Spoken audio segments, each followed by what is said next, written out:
Nobody thought the day would come when Amazon, the digital empire that rewired how the world shops, would pack its bags and cross a border. Yet, here we are.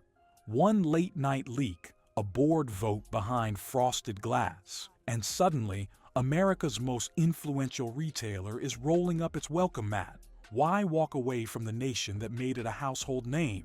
As insiders whisper, the answer isn't just dollars and cents. It's ego, policy, and a brewing storm that's been thundering in D.C. for years. Just 12 months earlier, Wall Street brushed off talk of tariffs as political theater. Then, the numbers hit. Overnight, basic components Amazon imports by the ton, lithium batteries, smart home chips, apparel fast movers, jumped in price. Just 12 months earlier, Wall Street brushed off talk of tariffs as political theater. Then, the numbers hit. Overnight, basic components Amazon imports by the ton, lithium batteries, smart home chips, apparel fast movers, jumped in price. Margins thinned. Logistics chiefs sounded alarms. According to one leaked slide deck, executives ranked the threat level existential. The crunch pushed Jeff Bezos' successor, Daniel Weston, toward a line no Amazon leader had ever crossed: leave the United States. Most CEOs would have blinked. Weston doubled down, because behind closed doors, he believed the company's DNA demanded it. But before we unravel Amazon's great escape, we need to understand the spark that lit the fuse. Tariffs used to be blunt instruments wielded sparingly, but the incoming administration fired them like buckshot. One executive called it a pricing apocalypse in slow motion. Steel, aluminum, microprocessors, it all got slapped. Foreign partners retaliated. Suddenly, containers stuck in customs racked up storage fees so fast they looked like misprinted invoices. At 410 Terry Avenue, analysts mapped worst-case outcomes. Their models showed price hikes ricocheting through every storefront tab on Amazon's app. Toys up 8%, TVs 11%, pantry staples 4%. Publicly, Amazon kept quiet. Privately, a December memo, later leaked, warned of a $12 billion erosion by Q4.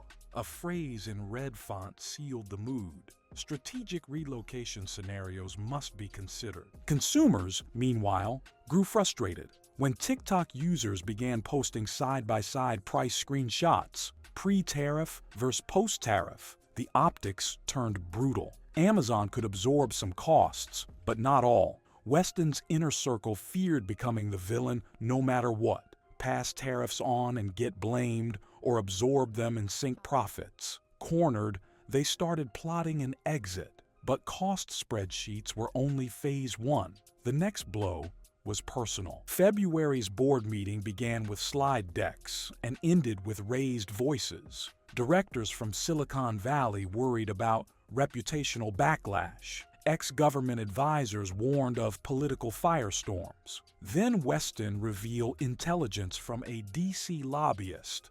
Stricter tariffs, 200% on select electronics, were already drafted. Someone allegedly muttered, "They're daring us to move."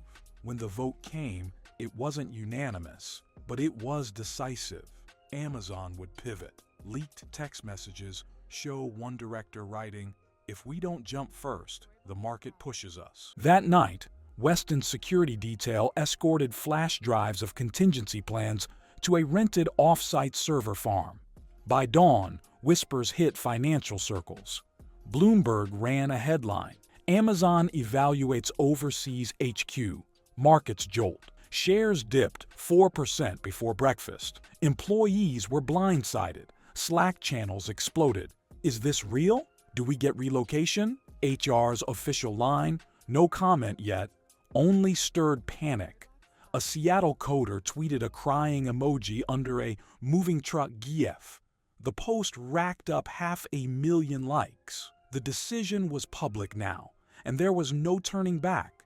Where, though, would the tech leviathan plant its new flag?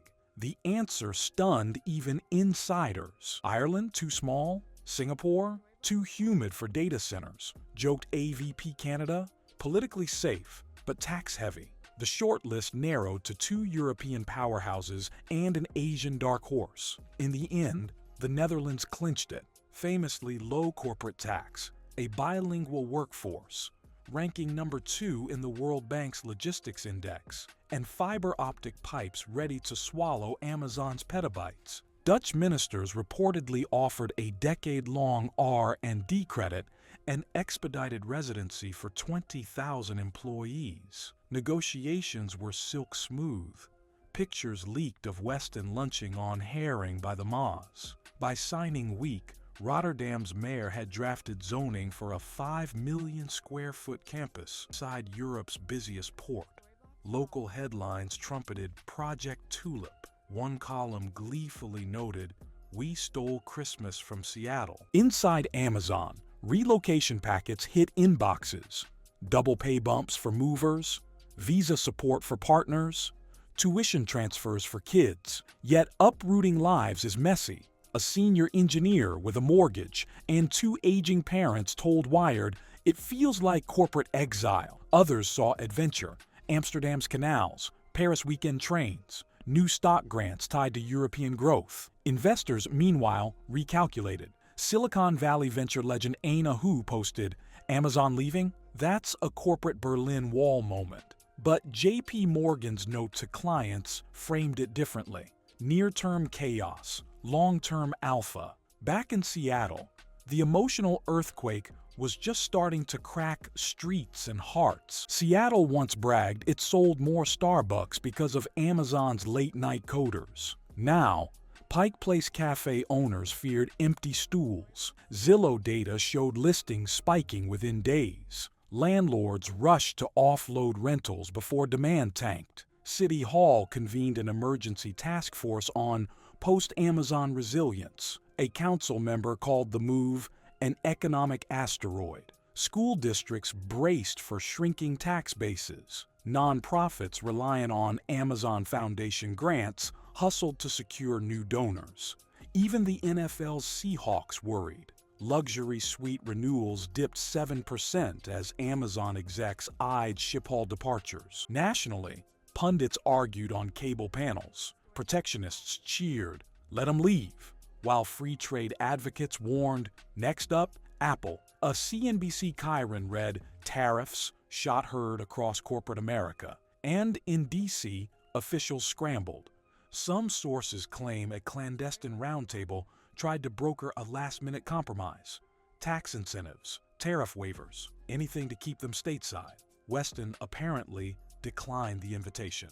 The train had left the station. Yet this wasn't only America's headache. Across the globe, boardrooms started rewriting playbooks. Within weeks, Microsoft's supply chain unit ordered a fresh tariff impact audit. Samsung's CFO hinted at expanding Vietnamese plants for strategic flexibility. Even Toyota issued a cryptic statement on diversifying North American risk. Analysts dubbed it the Amazon Effect 2.0. Governments smelled opportunity. Spain rolled out a golden digital visa, promising 48-hour approvals. Malaysia aired an ad during Formula One. Build here, sell everywhere, no tariff turbulence. A former WTO negotiator tweeted, "We're witnessing a chessboard reset in real time." Meanwhile, U.S. negotiators quietly tried patch-up deals with allies burned by earlier tariff rounds. But Beijing, Brussels, and Brasilia had fresh leverage. One G20 diplomat quipped off-record, "When giants migrate, policy kneels." Inside Amazon's war rooms, attention swung to logistics, a maze that had to be rebuilt bolt by bolt. Amazon's fulfillment network is a symphony of barcodes, algorithms, and 30-foot robots. Moving HQ meant rewriting the sheet music. Contracts with West Coast ports terminated. New agreements with Antwerp and Hamburg inked within weeks. Cargo flight paths pivoted from LAX Memphis JFK to Doha Heathrow Schiphol. Engineers unleashed Atlas II, an AI model designed to juggle 5 new tariff regimes and 60% longer lead times. Warehouses in Texas began phasing out cross-border prime inventory. At the same time, Dutch facilities tested autonomous pallet drones to hustle packages faster than human pickers ever did. A back-end coder leaked a before and after screenshot. Average EU delivery promise shrank from 5 days to 2. Amazon Web Services, the cloud cash cow, embarked on its own migration. New European data centers popped up under the codename Zephyr. Compliance teams navigated GDPR minefields, while cybersecurity crews hardened endpoints against region-specific threat actors. Suppliers felt the quake too. A Bangalore gadget startup used to ship straight to Reno. Now its CEO books slots on Rotterdam freighters. Some vendors grumbled about paperwork. Others saw fresh audiences in Europe. The supply chain snow globe had been shaken, and flakes were still swirling. Amid all this steel and code, one variable remained the hardest to predict: people. Behind spreadsheets are beating hearts. HR set up 24/7 helplines. Counselors handled tears, anger, and excitement in the same hour. A single mom wonders how Dutch school hours mesh with Seattle time. A Gen Z cloud architect raves on Reddit about biking to work past tulip fields. Forums fill with tips on reading Dutch rental ads. Watch out for all-in Heuer fees. For those staying, Amazon pledged severance, resume workshops, and a referral pipeline to local tech firms. Yet critics slammed the company for hollowing out communities. One Seattle Times op-ed called it a Silicon Dust Bowl, accusing Amazon of treating employees as movable cogs. A company spokesperson countered that 70% of staff accepted relocation or remote options. But skepticism lingered. Culturally, the shift is enormous. Leadership principles are being translated, literally and figuratively. Cross-cultural boot camps teach U.S. managers why Dutch directness isn't rudeness, and Dutch hires why Amazon's disagree and commit mantra isn't hostility. Weston told an internal webcast, "We aren't just moving offices. We're rewriting our playbook to be truly global." Wall Street watched these human stories through a different lens. Earnings per share. The first trading day after Amazon confirmed its European pivot, shares plunged 7% as disbelief morphed into sell orders. But then the company unveiled a 10-year tax-saving projection: 3.4 billion euros in cumulative breaks. Analysts gulped. Morgan Stanley flipped its rating to overweight, citing structural cost advantages and accelerated EU market share. The stock clawed back its losses and tacked on 9% within a fortnight. Skeptics remain. Consumer trust polls show U.S. favorability dipping.